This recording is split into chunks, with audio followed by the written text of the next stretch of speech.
Well, it was getting increasingly difficult for him not to step down, to be honest. When his Modem colleague, the Defence Minister Sylvie Goulard, announced yesterday that she had a moral problem staying on as Defence Minister, given these accusations of misusing EU money against the Modem party. When she stepped down, that was at the time described as a personal decision.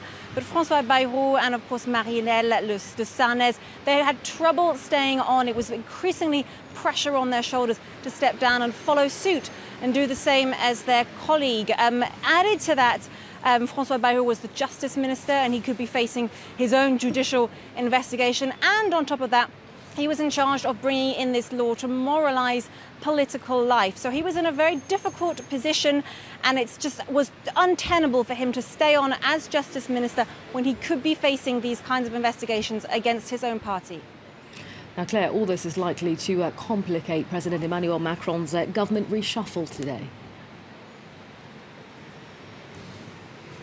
It certainly is, and that was supposed to be a technical reshuffle, no big changes. The government spokesman Christophe Castaner assured everyone at the beginning of the week, but 4 ministers have now stepped down this week, 3 of them from Modem, 2 of them women.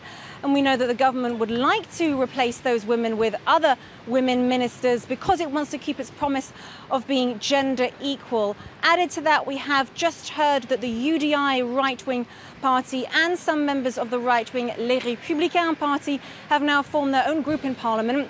They're calling themselves the Constructive MPs, and they say they're ready to work with the president. So it looks likely that this government reshuffle could see Emmanuel Macron reaching further out into the right-wing opposition in France. Of course, reaching further out means dividing the right-wing opposition in France. It's likely that we're going to see more of that, but we'll find out later on today more about what's going to happen in that reshuffle.